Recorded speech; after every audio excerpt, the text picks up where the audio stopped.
Ration card धारकांसाठी अत्यंत महत्त्वाची बातमी आहे. शासनाने एक जी.आर. काढलेला आहे.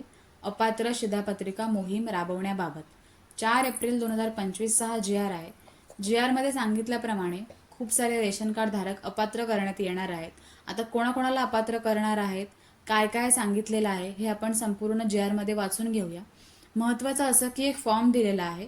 तो फॉर्म तुम्हाला दुकानात नेऊन सबमिट करायचा आहे भरून, आणि त्याच्यासोबत तुम्हाला एक पोचपावती भेटणार आहे, ती तुमच्याकडे ठेवायची आहे. हा फॉर्म सर्वांना भरून द्यायचा आहे.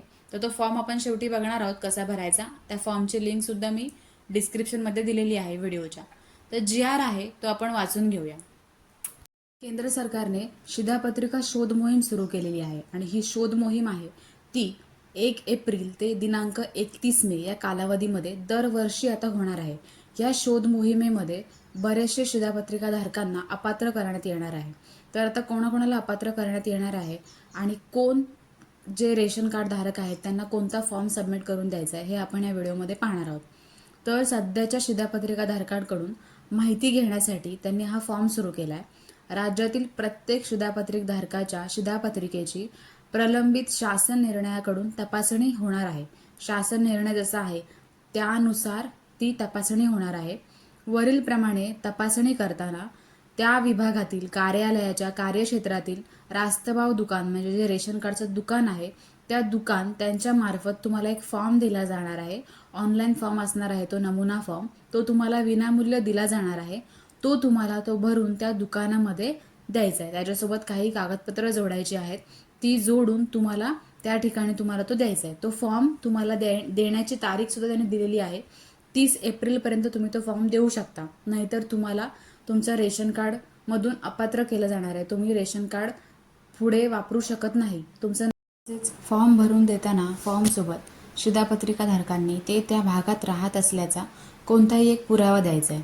पुरावा म्हणून उदाहरणार्थ भाडेपावती, निवासस्थानाच्या मालकीबद्दलचा पुरावा किंवा LPG जोडणी म्हणजे आपलं गॅसचं बुक असतं ते, बँकेचं पासबुक किंवा लाईट बिल किंवा टेलिफोनचं बिल किंवा तुमच्याकडे आधार कार्ड वगैरे असेल तर ते, त्याच्यापैकी कोणतंही तुम्ही ओळखपत्र, त्याच्यामध्ये तुमचं निवासस्थानाचा पत्ता पाहिजे असं तुम्हाला त्याच्यासोबत जोडायचं आहे.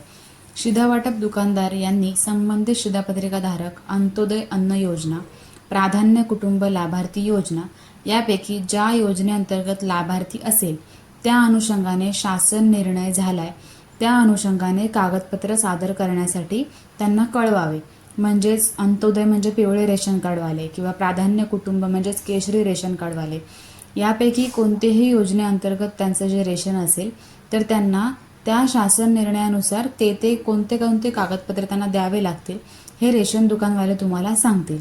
फॉर्ममध्ये परिपूर्ण माहिती भरून घेऊन व आवश्यक जुनी कागदपत्रे जोडून घेऊन सर्व फॉर्म यादीसह संबंधित जो शासकीय कर्मचारी म्हणजे तुम्ही जर ते तलाठी त्यांच्याकडे डायरेक्ट देणार असाल फॉर्म तर शासकीय कर्मचारी किंवा रास्तभाव दुकानदार म्हणजे तुमचं जे रेशन तुम्ही घेता ते दुकानदार असतात त्यांच्याकडे तुम्हाला 30 एप्रिलपर्यंत तुम्हाला हा जो फॉर्म आहे त्याच्यासोबत डॉक्युमेंट्स हे सगळं तुम्हाला त्या ठिकाणी द्यायचं आहे.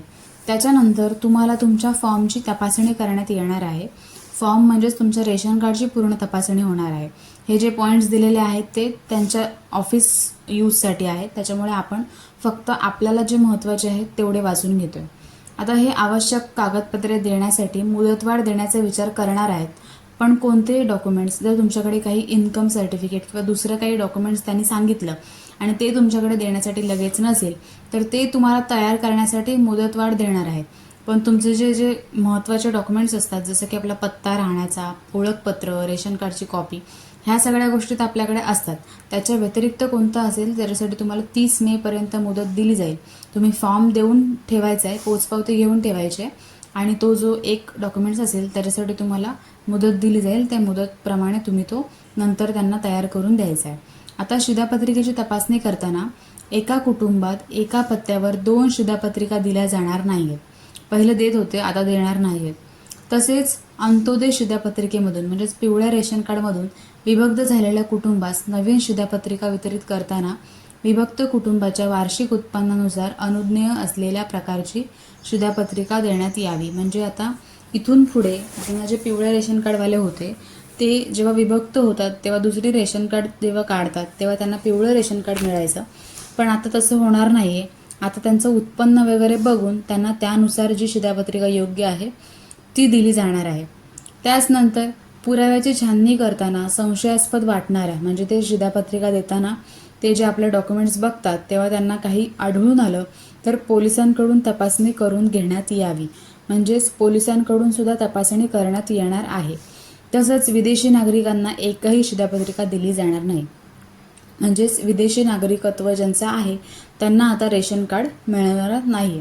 तर वरीलप्रमाणे शिधापत्रिकाधारकांची तपासणी करताना ज्या शासकीय निमशासकीय कार्यालयातील किंवा खाजगी कंपनीत कर्मचारी कामगार यांचे ज्ञात वार्षिक उत्पन्न ₹1 लाखापेक्षा जास्त असेल अशा कर्मचाऱ्यांकडे पिवळी किंवा केशरी शिधापत्रिका असेल तर ती शिधापत्रिका तात्काळ अपात्र ठरवून रद्द करण्यात यावी. म्हणजेच जे लोक कार्यालयामध्ये किंवा खाजगी कंपनीमध्ये ज्यांचं उत्पन्न 1 लाखापेक्षा जास्त असेल तर त्यांचं जे आता त्यांच्याकडे पिवळे किंवा केशरी रेशन कार्ड असेल त्यांचं हे जे आहे ते रेशन कार्ड अपात्र ठरवलं जाणार आहे. त्याचप्रमाणे दुबार अस्तित्वात नसलेल्या किंवा मयत व्यक्ती असतात अशा लाभार्थ्यांना आता अपात्र करण्यात येणार आहे, वगळण्यात येणार आहे. शिधापत्रिका चुकीच्या पद्धतीने जर कोणी देण्यासाठी तुम्हाला शासकीय कर्मचारी वगैरे त्यांनी कोणी मदत केली असेल तर त्यांच्यावर सुद्धा आता कारवाई करण्यात येणार आहे. तर अशा प्रकारे हे जे रेशन कार्डचे नियम आहेत ते बदललेले आहेत. हा GR आहे तो मी तुम्हाला व्हिडिओच्या डिस्क्रिप्शनमध्ये दिलेला आहे. त्या ठिकाणी तुम्ही डाउनलोड करून वाचून घेऊ शकता पूर्ण. सोबत तुम्हाला हा फॉर्म पण दिलेला आहे. फॉर्मचा वेगळा PDF दिलेला आहे. तुम्ही तिथून डाउनलोड करून सुद्धा घेऊ शकता किंवा दुकानात जाऊन तुम्ही तो फॉर्म आणू शकता. तर या ठिकाणी तुम्हाला त्या फॉर्मवरती फोटो लावायचा आहे. त्यानंतर तुम्हाला या ठिकाणी तुमचा पत्ता, तुमचं नाव, त्याच्यानंतर तालुका, त्याच्यानंतर तुमचा रेशन कार्डचा नंबर, वय, तुमचा काही व्यवसाय असेल तर व्यवसायाचा पत्ता, त्यानंतर या ठिकाणी तुमचं कोणतं कार्ड आहे त्याचा प्रकार, ह्या सगळ्या गोष्टी लिहून घ्यायच्या आहेत. कुटुंबातील सगळ्या व्यक्तींची नावे, त्यांची इथे माहिती दिलेली आहे ती माहिती लिहून घ्यायची. त्याच्यानंतर तुम्हाला या ठिकाणी तुम्ही काय जोडताय त्याच्यासोबत ॲड्रेससाठी भाडेपावती किंवा जे काही असेल त्याच्यावरती टिकमार्क करून घ्यायचं आहे. दिनांक लिहायचे, तुमची सही नसेल तर अंगठ्याचा ठसा करून घ्यायचा आहे.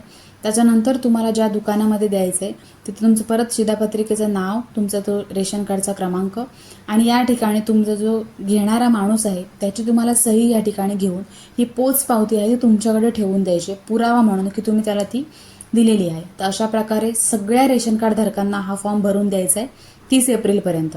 महत्त्वाचा असा व्हिडिओ आहे ज्यांच्यासाठी तुम्ही महत्त्वाचा आहे, ऑलमोस्ट सगळ्यांसाठी महत्त्वाचं आहे कारण प्रत्येकाकडे रेशन कार्ड असतंच.